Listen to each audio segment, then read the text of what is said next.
Saludos, buenas noches. Nuevamente acá a un programa de su canal de Todo para Todos.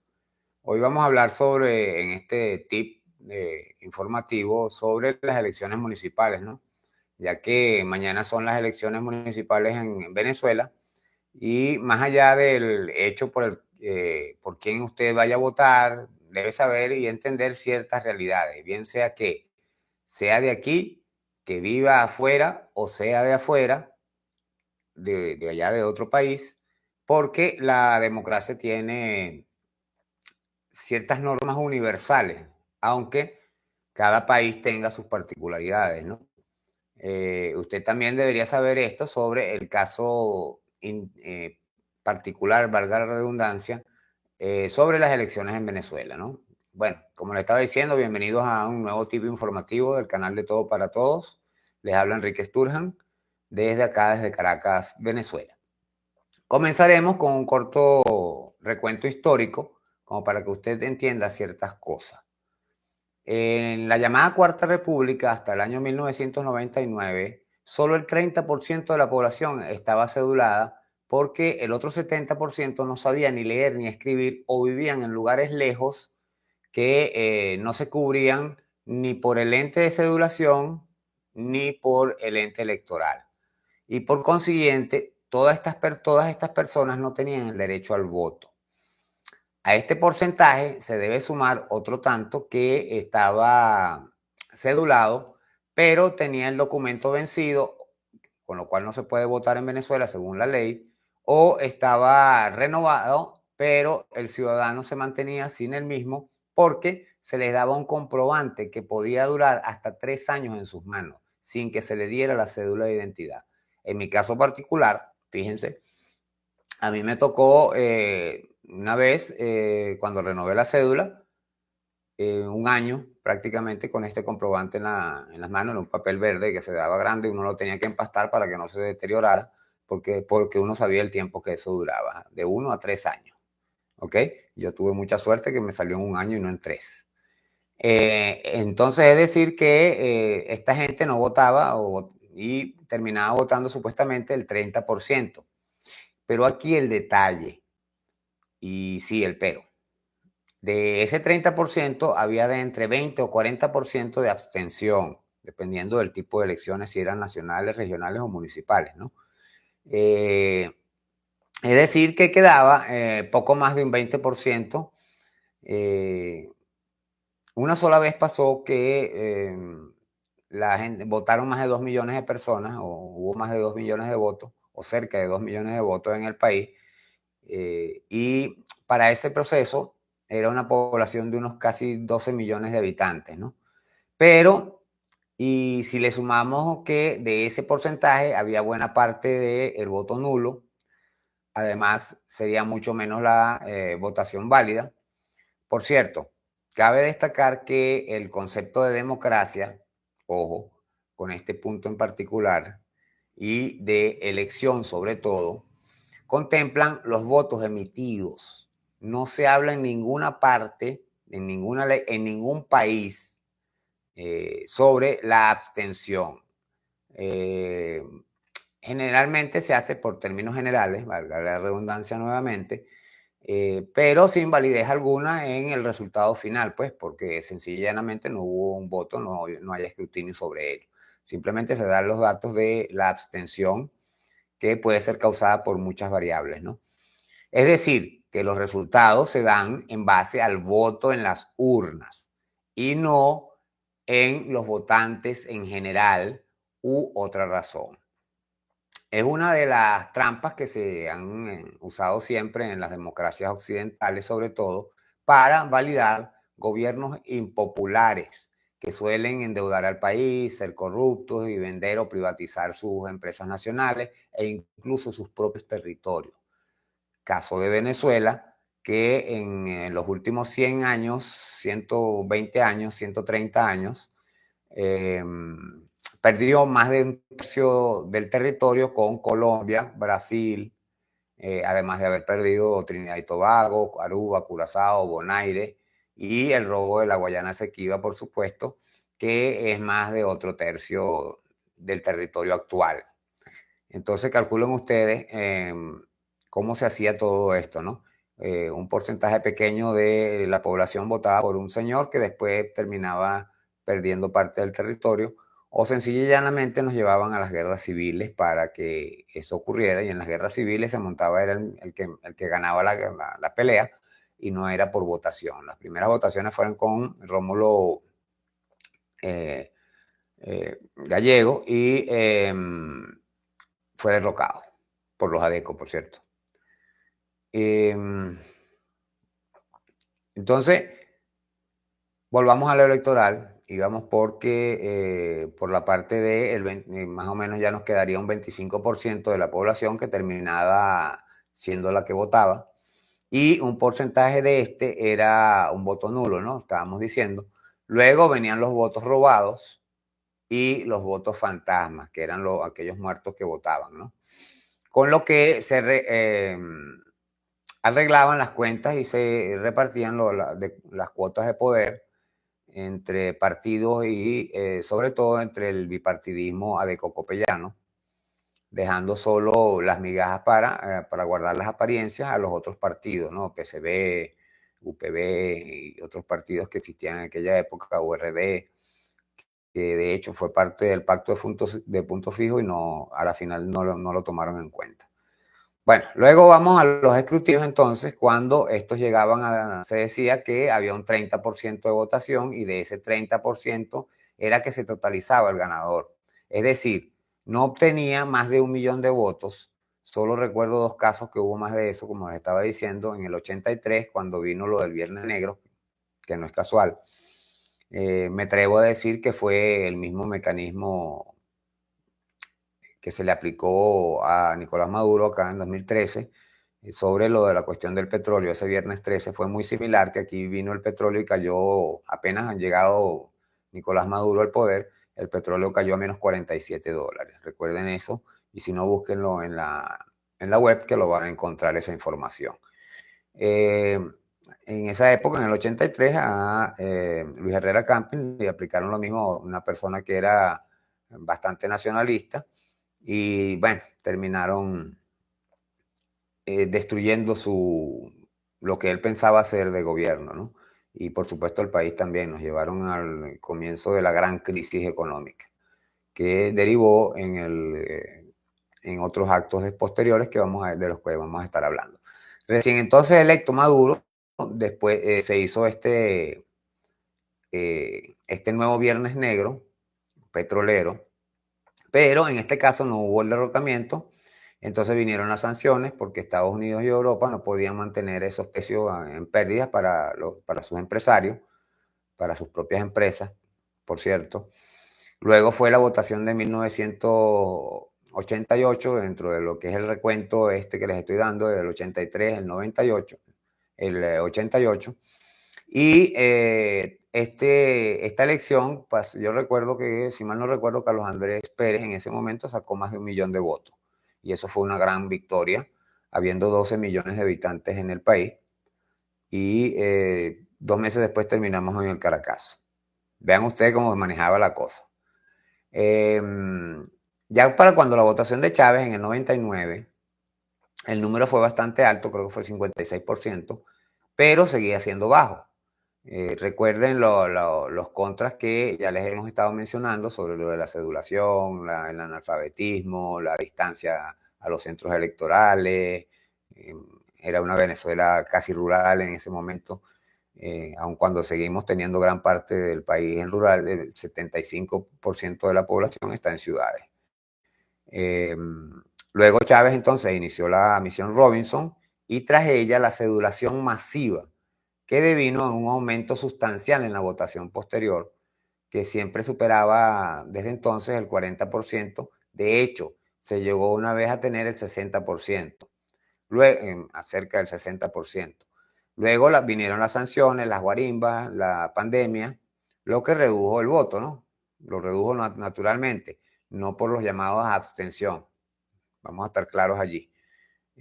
Ahí aumentó un poco la abstención, pero no fue como ellos lo ponen, que fue un triunfo. No. A todos los márgenes de abstención Si hay una abstención del 40%, 50%, se le tiene que restar el 20, 25, 30% en promedio, que es la abstención tradicional. ¿Ok? Entonces les quedaría el 10, el 20% de la votación, dado el caso. Eso fue hasta que entonces crearon el monstruo de Guaidó y el gobierno paralelo. Acto seguido, la Resiliencia del Pueblo Venezolano votó con 67, casi 68%, como le estaba diciendo, por Nicolás Maduro. Esto fue ahorita en 2018. Algo similar ha ido ocurriendo en las elecciones regionales y municipales que van en paralelo. Este recuento, como lo estamos diciendo, es para que se hagan una idea de lo que es la verdadera situación nacional. ¿Ok? Vamos a comenzar por ejemplo, voy a darles este pequeño recuento de los porcentajes, ¿no? Desde el año 1963 sobre las elecciones presidenciales. En esa época ganó Raúl Leones con 960,000 votos, no llegó al millón, 33% de los votantes. Luego en el 68 vino Caldera de Copey, que ganó con 1 millón exactamente de votos, 29% de votantes. Después vino Carlos Andrés Pérez con 2.1 millones, dice acá, con el 49% de votantes. Presidente Luis Herrera de Copey, que estábamos hablando en el 83, en el 78, que fue 2.5 millones de habitantes, 46.6%. Lucinchi, presidente, fue electo con 3.8 millones, 57% de votantes. Carlos Andrés Pérez, 3.8 millones, 53% de votantes. Eso fue en el 88, como les estaba diciendo. En el 93 ganó Caldera con 1.7 millones y el 30% de votantes. Para la presidencia de Chávez del 98, Chávez sacó 3.7 millones de votos, el 56% de votantes. Después Chávez en el 2000, que fue posterior a la nueva constitución, hubo que validar todos los poderes, todo el mundo tuvo que ir a elección nuevamente. Y Chávez repitió con 3.8 millones, 60%. Vean que subió de 56 al 60%. Luego en 2006, ¿ok? Chávez sacó 7.3 millones de votos. Vean la diferencia entre el año 2000 y 2006. En 6 años, estamos hablando de 3.8 millones de votantes a 7.3 millones de votantes por Chávez, ojo. Y solamente subió el 3% de la votación. ¿Qué quiere decir allí? Allí se ve claramente cuando se comenzó a sedular a la gente para que fuera a votar. Simple. ¿Ok? Y posteriormente a eso, Chávez en el 2012 saca 8.2 millones de votos, no llegó a los 10 millones que se esperaban, y sacó el 55% de la votación. En 2013, Nicolás Maduro ganó con 7.5 millones, con el 50.6% de la votación.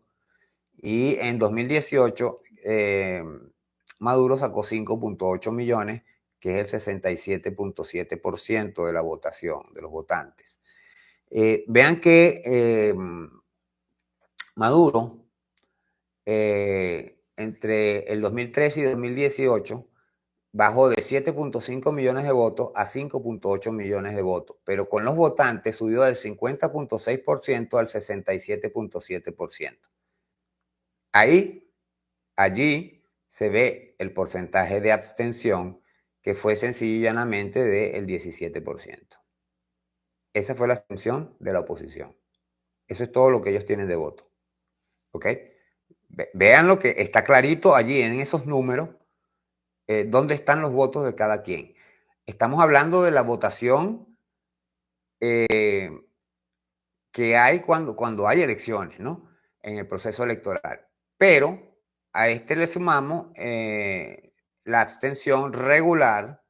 Estamos hablando del 30, 33, 37% de abstención, de abstención general, y de allí el 67% y el 30%, 100%. Esto estamos hablando entre votantes y no votantes. Como se puede observar entonces, claramente no es cuestión de que si los extremistas llaman a la abstención con el cuento del antidemocrático, por cierto, llamar a la abstención es antidemocrático, porque la democracia se basa en el voto, además de que es ilegítimo e ilegal, ¿ya? Un líder político no puede hacer llamado a la abstención porque deja de ser un líder político, se convertiría en un guerrillero o algo así, porque el líder político se supone que va con la democracia y va con los eventos electorales y por ende tiene que llamar es al voto, no lo contrario. Si usted llama a lo contrario es porque está buscando otra cosa. No voy a referirme a las últimas actuaciones de ustedes saben quién. No vale ni la pena mencionarla. Y mencionarlos en general. ¿Ok? Entonces, aquí se ve claramente lo que es el voto y la democracia. Y se ve también que el pueblo cada vez más se ha sumado a la lucha por la patria, no permitir desde afuera se nos obligue a seguir entregando el país como tal y nos sigan explotando, ¿no? Nos sigan robando y nos sigan pisoteando, digámoslo de alguna manera, como patio trasero, ¿ok? O colonia, dependiendo desde dónde se mire. Si es desde Europa seríamos como colonia, si es desde Estados Unidos como patio trasero, que también es colonia, pero le ponen otro nombre. ¿Ok? Así, los que llaman extremistas, llaman al triunfo electoral, no es más que la simple suma de lo mismo desde 1960, la abstención promedio siempre rondando entre el 20 y 25%, más un poquito más, porque ellos llaman a no votar. Además de eso, le sumamos los problemas de cada época, lleva como en este, donde el porcentaje simplemente se abstiene por su ignorancia, ¿ok? Los que se abstienen hoy en día, básicamente por ignorancia, y el odio que se ha sembrado en ellos por las redes sociales y los medios de comunicación y los influencers. Además, las sanciones, el bloqueo y todo esto, pero justamente es de ignorante, disculpen, ver que te sancionan, te bloquean y tú vas y haces lo de la persona que te está atacando. Es de ignorantes. En este proceso electoral particular, será entonces otro triunfo del chavismo gracias a los extremistas y los enemigos externos como los gobiernos europeos y Estados Unidos, que lo que consiguen con sus ataques, sanciones, bloqueos y asedios es cohesionar más al pueblo, perdón, cohesionar más al pueblo en torno a ese grupo de partidos políticos que abarcan el polo patriótico o el chavismo. Entonces el pueblo se une a la lucha histórica porque estos señores, tanto los opositores como la ignorancia, incluyendo la de los líderes, que incluso tuvieron en esas épocas algunas familias de ellos, no voy a seguir mencionándolos, así como Estados Unidos y Europa, que no aprendieron nada de la historia y no recuerdan lo que sucedió en 1899 cuando el bloqueo de La Guaira y las costas venezolanas, porque cuando Cipriano Castro, cuando todos se unieron al gobierno para defender a la patria y dejaron a un lado las diferencias ideológicas y políticas en pro de la defensa del país. Vean que hoy en día está más o menos pasando lo mismo. Los opositores demócratas, van a su proceso electoral normal, mientras los otros, los extremistas, apátridas, están llamando en contra del voto. Entonces mañana se verá esa unidad de nuevo y de seguro más votantes que antes para unas elecciones municipales. Me refiero en las elecciones municipales siempre hay menos votos que en las presidenciales, pero se verá que la concurrencia será bastante buena, a pesar de que los que salen perdiendo acá son los opositores democráticos, que así como pasó con las gobernaciones, que perdieron unas cuantas que tenían, perdieron muchas diputadurías, muchos curules y muchos espacios, pues ganaron una sola gobernación y resulta ser que el que la ganó, fíjense cómo son las cosas, la ganó con un movimiento electoral, un partido regional y no nacional. no de los tradicionales, sino que uno que él mismo armó. Eso es un líder, sencillo y llanamente. Entonces, bueno, no dejen ustedes de asistir mañana a ejercer su deber, porque más que un derecho es un deber. Primero se cumplen los deberes para después obtener los derechos o exigir los derechos. Eso dice la filosofía, dice la lógica. Aquí estaremos dando los resultados una vez que el Consejo Nacional Electoral los dé.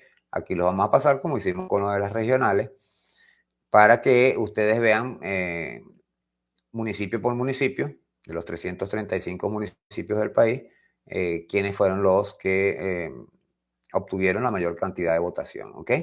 Bueno, hasta mañana entonces vamos a hacer el programa que les habíamos ofrecido. No lo hicimos hoy porque estábamos con lo del cierre de las campañas y viendo las noticias y todo esto, cómo va todo. Hoy no puede hacer nadie publicidad electoral por el voto, a menos que sea llamar a votar sencillamente de una manera amplia, pero no por algún partido u otro, ¿no? Nosotros los llamamos a votar por quien usted quiera votar, ya es decisión suya, y cumpla su deber patrio, ¿ok?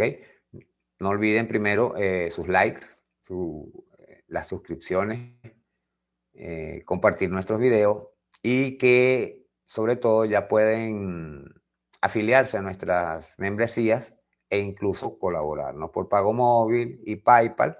Los datos están en la descripción de este video o de este programa. Ya, como les dijimos, logramos la meta de YouTube. Ya estamos como YouTube Partner, afiliados a YouTube, y podemos comenzar a producir dinero para ir mejorando este canal, ¿ok? Bueno, les habló como siempre Enrique Sturjan en De Todo para Todos, y estaremos entonces hablando mañana, que haré otro programa en vivo, y haré un programa en vivo público y un programa en vivo para miembros exclusivos, ¿ok? Hay unos cuantos programas que los hemos estado sacando como periodo de introducción o de prueba, solo para miembros, y los hemos estado pasando al público, pero cuando comencemos a hablar de las cosas fuertes, se quedará solamente para miembros, ¿ok? Bueno, entonces nos estamos viendo mañana, y que pasen una feliz noche y les vaya muy bien, y no olviden, vayan a votar, ¿ok? Hasta entonces.